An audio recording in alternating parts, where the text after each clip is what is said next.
ஆமென்.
நீங்கள் இணைந்திருப்பது சங்கமம் வானொலி, destiny in Jesus Christ, Tamil கிறிஸ்தவ வானொலி, கனேடிய மண்ணிலிருந்து ஒலிபரப்பாகிறது.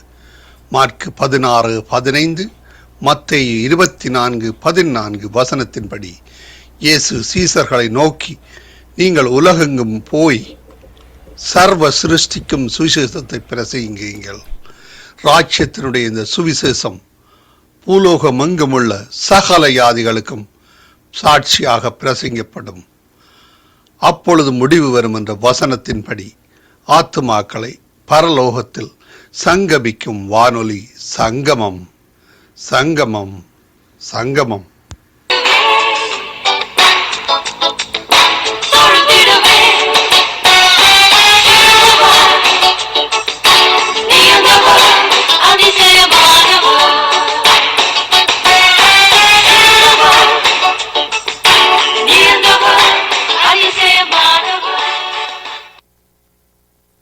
எண்ணாகமம் 28ஆம் அதிகாரம்.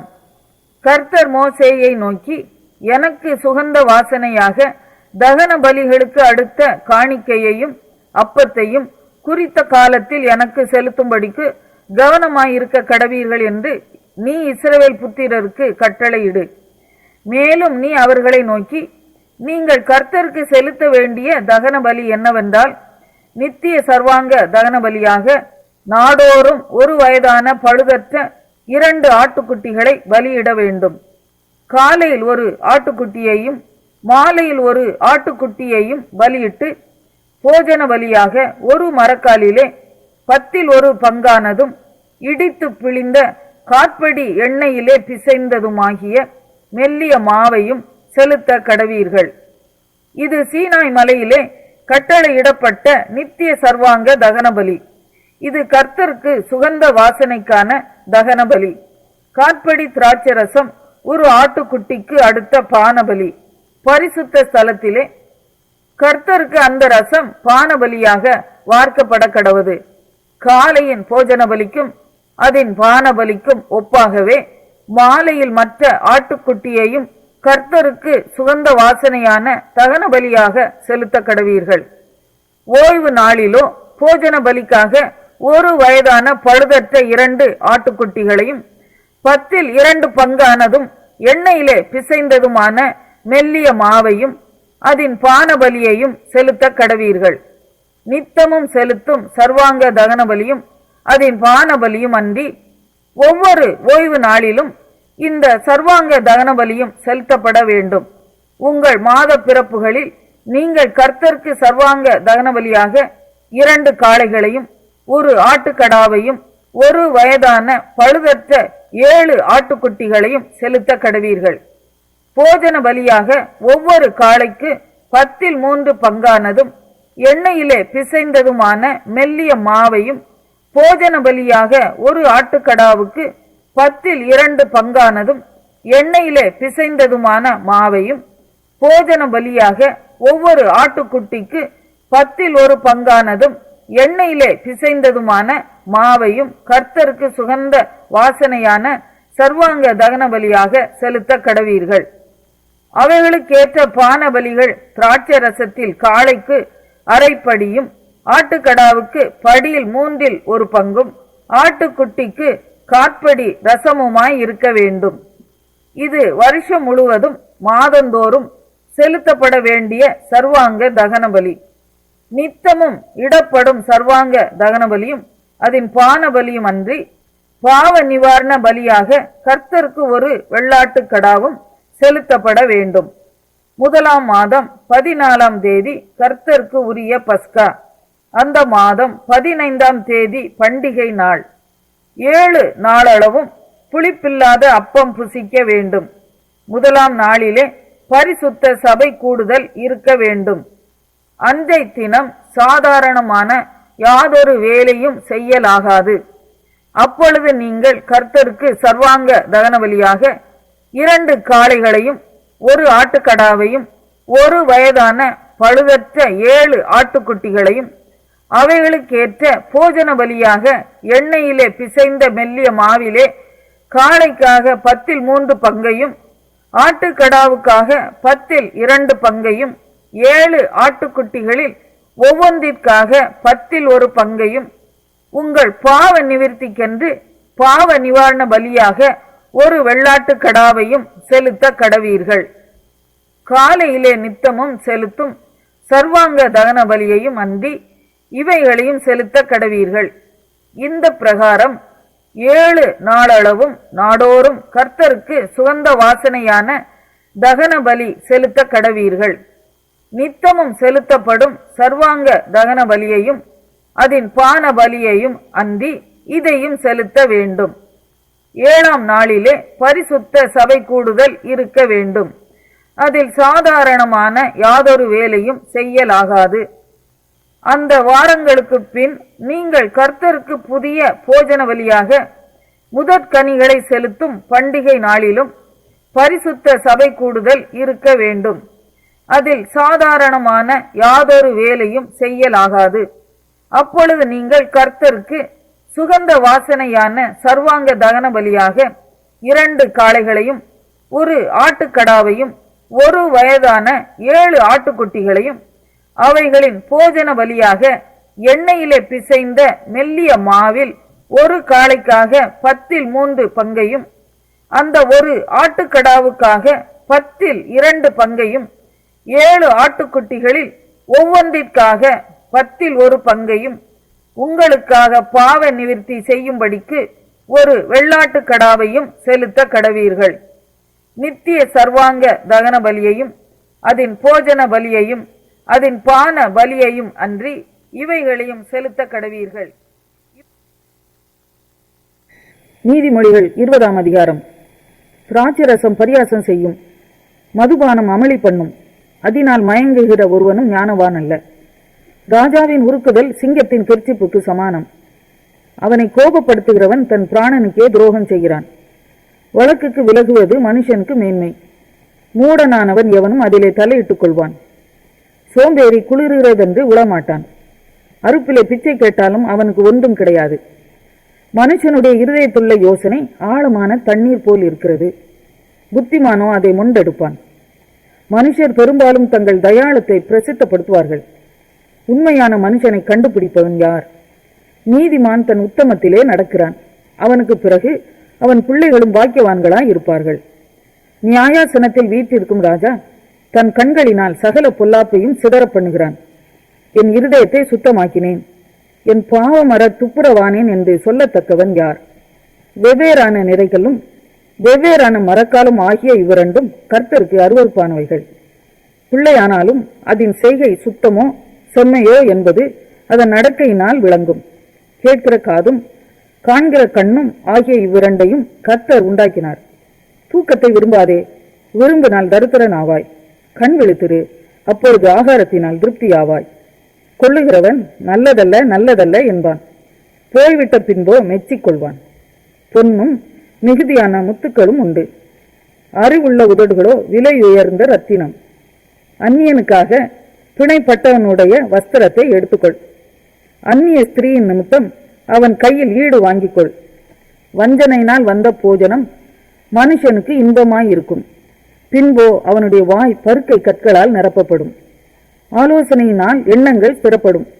நல் யோசனை செய்து யுத்தம் பண்ணு. தூற்றிக்கொண்டு திரிகிறவன் இரகசியங்களை வெளிப்படுத்துவான். ஆதலால் தன் உதடுகளினால் அலப்புகிறவனோடே கலவாதே. தன் தகப்பனையும் தன் தாயையும் தூஷிக்கிறவனுடைய தீபம் கார் இருளில் அணைந்து போம். ஆரம்பத்திலே துரிதமாக கிடைத்த சுதந்திரம் முடிவிலே ஆசீர்வாதம் பெறாது. தீமைக்கு சரி கட்டுவேன் என்று சொல்லாதே. கர்த்தருக்கு காத்திரு, அவர் உன்னை ரட்சிப்பார். வெவ்வேறான நிறைக்கற்கள் கர்த்தருக்கு அருவருப்பானவைகள். கள்ள தராசு நல்லதல்ல. கர்த்தராலே மனுஷருடைய நடைகள் வாய்க்கும். ஆகையால் மனுஷன் தன் வழியை அறிந்து கொள்வதெப்படி? பரிசுத்தமானதை விழுங்குகிறதும் பொருத்தனை செய்த பின்பு யோசிக்கிறதும் மனுஷனுக்கு கண்ணியாய் இருக்கும். ஞானமுள்ள ராஜா துன்மார்க்கரை சிதறடித்து அவர்கள் மேல் உருளையை உருட்டுவான். மனுஷருடைய ஆவி கர்த்தர் தந்த தீபமாய் இருக்கிறது. அது உள்ளத்தில் உள்ளவைகளை எல்லாம் ஆராய்ந்து பார்க்கும். தயையும் சத்தியமும் ராஜாவை காக்கும். தயையினாலே தன் சிங்காசனத்தை நிற்க பண்ணுவான். வாலிபரின் அலங்காரம் அவர்கள் பராக்கிரமம். முதிர் வயதானவர்களின் மகிமை அவர்கள் நரை. காயத்தின் தழும்புகளும் உள்ளத்தில் உரைக்கும் அடிகளும்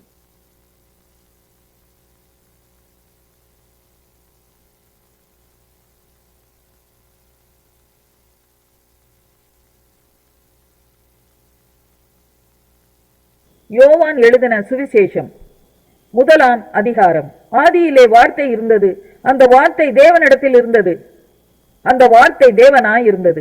அவர் ஆதியிலே தேவனோடு இருந்தார். சகலமும் அவர் மூலமாய் உண்டாயிற்று. உண்டானதொன்றும் அவராலே அல்லாமல் உண்டாகவில்லை. அவருக்குள் ஜீவன் இருந்தது. அந்த ஜீவன் மனுஷருக்கு ஒளியாய் இருந்தது. அந்த ஒளி இருளிலே பிரகாசிக்கிறது. இருளானது அதை பற்றி கொள்ளவில்லை. தேவனால் அனுப்பப்பட்ட ஒரு மனுஷன் இருந்தான். அவன் பேர் யோவான். அவன் தன்னால் எல்லாரும் விசுவாசிக்கும்படி அந்த ஒளியை குறித்து சாட்சி கொடுக்க சாட்சியாக வந்தான். அவன் அந்த ஒளி அல்ல, அந்த ஒளியை குறித்து சாட்சி கொடுக்க வந்தவனாய் இருந்தான். உலகத்திலே வந்து எந்த மனுஷனையும் பிரகாசிப்பிக்கிற ஒளியே அந்த மெய்யான ஒளி. அவர் உலகத்தில் இருந்தார். உலகம் அவர் மூலமாய் உண்டாயிற்று. உலகமோ அவரை அறியவில்லை. அவர் தமக்கு சொந்தமானதிலே வந்தார். அவருக்கு சொந்தமானவர்களோ அவரை ஏற்றுக்கொள்ளவில்லை. அவருடைய நாமத்தின் மேல் விசுவாசம் உள்ளவர்களாய் அவரை ஏற்றுக்கொண்டவர்கள் எத்தனை பேர்களோ அத்தனை பேர்களும் தேவனுடைய பிள்ளைகளாகும்படி அவர்களுக்கு அதிகாரம் கொடுத்தார். அவர்கள் இரத்தத்தினாலாவது மாம்ச சித்தத்தினாலாவது புருஷனுடைய சித்தத்தினாலாவது பிறவாமல் தேவனாலே பிறந்தவர்கள். அந்த வார்த்தை மாம்சமாகி கிருபையினாலும் சத்தியத்தினாலும் நிறைந்தவராய் நமக்குள்ளே வாசம் பண்ணினார். அவருடைய மகிமையை கண்டோம். அது பிதாவுக்கு ஒரே பேரானவருடைய மகிமைக்கு ஏற்ற மகிமையாகவே இருந்தது. யோவான் அவரை குறித்து சாட்சி கொடுத்து, எனக்கு பின் வருகிறவர் எனக்கு முன் இருந்தவர், ஆகையால் அவர் என்னிலும் மேன்மை உள்ளவர் என்று நான் சொல்லி இருந்தேனே, அவர் இவர்தான் என்று சத்தமிட்டு கூறினான். அவருடைய பரிபூரணத்தினால் நாம் எல்லாரும் கிருபை மேல் கிருபை பெற்றோம். எப்படியெனில் நியாய பிரமாணம் மோசேயின் மூலமாய் கொடுக்கப்பட்டது. கிருபையும் சத்தியமும் இயேசு கிறிஸ்துவின் மூலமாய் உண்டாயின. தேவனை ஒருவனும் ஒரு காலும் கண்டதில்லை. பிதாவின் மடியில் இருக்கிற ஒரே பேரான குமாரனே அவரை வெளிப்படுத்தினார். எருசலேமிலிருந்து யூதர்கள் ஆசாரியரையும் லேவியரையும் யோவானிடத்தில் அனுப்பி, நீர் யார் என்று கேட்ட பொழுது அவன் மறுதலியாமல் அறிக்கையிட்டதுமன்றி நான் கிறிஸ்து அல்ல என்றும் அறிக்கையிட்டான். அப்பொழுது அவர்கள், பின்ன யார், நீர் எலியாவா என்று கேட்டார்கள். அதற்கு நான் அவன் அல்ல என்றான். நீர் தீர்க்கதரிசியானவரா என்று கேட்டார்கள். அதற்கும் அல்ல என்றான். அவர்கள் பின்னும் அவனை நோக்கி, நீர் யார், எங்களை அனுப்பினவர்களுக்கு நாங்கள் உத்தரவு சொல்லும்படிக்கு உம்மை குறித்து என்ன சொல்லுகிறீர் என்று கேட்டார்கள். அதற்கு அவன், கர்த்தருக்கு வழியை செவை பண்ணுங்கள் என்று ஏசாயா தீர்க்கதரிசி சொன்னபடியே நான் வனாந்தரத்திலே கூப்பிடுகிறவனுடைய சத்தமாய் இருக்கிறேன் என்றான். அனுப்பப்பட்டவர்கள் பரிசேயராய் இருந்தார்கள். அவர்கள் அவனை நோக்கி, நீர் கிறிஸ்துவும் அல்ல எலியாவும் அல்ல தீர்க்கதரிசி ஆனவரும் அல்ல வென்றால் ஏன் ஞான ஸ்நானம் கொடுக்கிறீர் என்று கேட்டார்கள். யோவான் அவர்களுக்கு பிரதி உத்தரமாக, நான் ஜலத்தினாலே ஞான ஸ்நானம் கொடுக்கிறேன். நீங்கள் அறியாதிருக்கிற ஒருவர் உங்கள் நடுவிலே நிற்கிறார். அவர் எனக்கு பின் வந்தும் என்னிலும் மேன்மை உள்ளவர். அவருடைய பாதரட்சின் வாரை அவிழ்ப்பதற்கும் நான் பாத்திரன் அல்ல என்றான். இவைகள் யோர்தானுக்கு அக்கறையில் யோவான் ஞானஸ்நானம் கொடுத்த பெத்தாபராவிலே நடந்தன. மறுநாளிலே யோவான் இயேசுவை தன்னிடத்தில் வரக்கண்டு, இதோ உலகத்தின் பாவத்தை சுமந்து தீர்க்கிற தேவ ஆட்டுக்குட்டி, எனக்கு பின் ஒருவர் வருகிறார், அவர் எனக்கு முன் இருந்தபடியால் என்னிலும் மேன்மை உள்ளவர் என்று நான் சொன்னேனே, அவர் இவர்தான். நானும் இவரை அறியாதிருந்தேன். இவர் இஸ்ரவேலுக்கு வெளிப்படும் பொருட்டாக நான் ஜலத்தினாலே ஞானஸ்நானம் கொடுக்க வந்தேன் என்றான். பின்னும் யோவான் சாட்சியாக சொன்னது, ஆவியானவர் புறாவை போல வானத்திலிருந்து இறங்கி இவர் மேல் தங்கினதை கண்டேன். நானும் இவரை அறியாதிருந்தேன். ஆனாலும் ஜலத்தினால் ஞானஸ்நானம் கொடுக்கும்படி என்னை அனுப்பினவர், ஆவியானவர் இறங்கி யார் மேல் தங்குவதை நீ காண்பாயோ அவரை பரிசுத்த ஆவியினால் ஞானஸ்நானம் கொடுக்கிறவர் என்று எனக்கு சொல்லி இருந்தார்.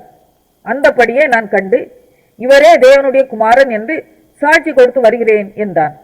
மறுநாளிலே யோவானும் அவனுடைய சீஷரில் 2 பேரும் நிற்கும்போது இயேசு நடந்து போகிறதை அவன் கண்டு, இதோ தேவ ஆட்டுக்குட்டி என்றான். அவன் அப்படி சொன்னதை அவ்விரண்டு சீஷரும் கேட்டு இயேசுவுக்கு பின் சென்றார்கள். இயேசு திரும்பி அவர்கள் பின் செல்லுகிறதைக் கண்டு, என்ன தேடுகிறீர்கள் என்றார். அதற்கு அவர்கள், ரபி, நீர் எங்கே தங்கி இருக்கிறீர் என்று கேட்டார்கள். ரபி என்பதற்கு போதகரே என்று அர்த்தமாம். அவர் வந்து பாருங்கள் என்றார். அவர்கள் வந்து அவர் தங்கி இருந்த இடத்தை கண்டு அன்றைய தினம் அவரிடத்தில் தங்கினார்கள். அப்பொழுது ஏறக்குறைய 10 மணி வேளையாய் இருந்தது. யோவான் சொன்னதை கேட்டு அவருக்கு பின் சென்ற 2 பேர், ஒருவன் சீமோன் பேதுருவின் சகோதரன் ஆகிய அந்திரேயா என்பவன். அவன் முதலாவது தன் சகோதரன் ஆகிய சீமோனை கண்டு மேசியாவை கண்டோம் என்று சொன்னான். மேசியா என்பதற்கு கிறிஸ்து என்று அர்த்தமாம். பின்பு அவனை இயேசுவினிடத்தில் கூட்டிக் கொண்டு வந்தான். இயேசு அவனை பார்த்து, நீ யோனாவின் மகனாகிய சீமோன், நீ கேபா என்னப்படுவாய் என்றார். கேபா என்பதற்கு பேதுரு என்று அர்த்தமாம். மறுநாளிலே இயேசு கலிலேயாவுக்கு போக மனதாயிருந்து பிலிப்புவை கண்டு, நீ எனக்கு பின் சென்று வா என்றார். பிலிப் என்பவன் அந்திரேயா பேதுரு என்பவர்களுடைய ஊராகிய பெத்சாயிதா பட்டணத்தான். பிலிப்பு நாத்தான் வேலை கண்டு, நியாய பிரமாணத்திலே மோசேயும் தீர்க்கதரிசிகளும் எழுதி இருக்கிறவரை கண்டோம், அவர் யோசேப்பின் குமாரனும் நாசரேத்தூரானும் ஆகிய இயேசுவே என்றான். அதற்கு நாத்தான்வேல், நாசரேத்தில் இருந்து யாதொரு நன்மை உண்டாக கூடுமா என்றான். அதற்கு பிலிப்பு, வந்து பார் என்றான். இயேசு நாத்தான்வேலை தம்மிடத்தில் வரக்கண்டு அவனை குறித்து, இதோ கபடற்ற உத்தம இஸ்ரவேலன் என்றார். அதற்கு நாத்தான்வேல், நீர் என்னை எப்படி அறிவீர் என்றான். இயேசு அவனை நோக்கி, பிலிப்பு உன்னை அழைக்கிறதற்கு முன்னே நீ அத்திமரத்தின் கீழ் இருக்கும் போது உன்னை கண்டேன் என்றார். அதற்கு நாத்தான்வேல், ரபி, நீ தேவனுடைய குமாரன், நீர் இஸ்ரவேலின் ராஜா என்றான். இயேசு அவனுக்கு பிரதி உத்தரமாக, அத்திமரத்தின் கீழே உன்னை கண்டேன் என்று நான் உனக்கு சொன்னதினாலேயா விசுவாசிக்கிறாய்? இதிலும் பெரிதானவைகளை காண்பாய் என்றார். பின்னும் அவர் அவனை நோக்கி, வானம் திறந்திருக்கிறதையும் தேவதூதர்கள் மனுஷ குமாரனிடத்தில் இருந்து ஏறுகிறதையும் இறங்குகிறதையும் நீங்கள் இது முதல் காண்பீர்கள் என்று மெய்யாகவே மெய்யாகவே உங்களுக்கு சொல்லுகிறேன் என்றார்.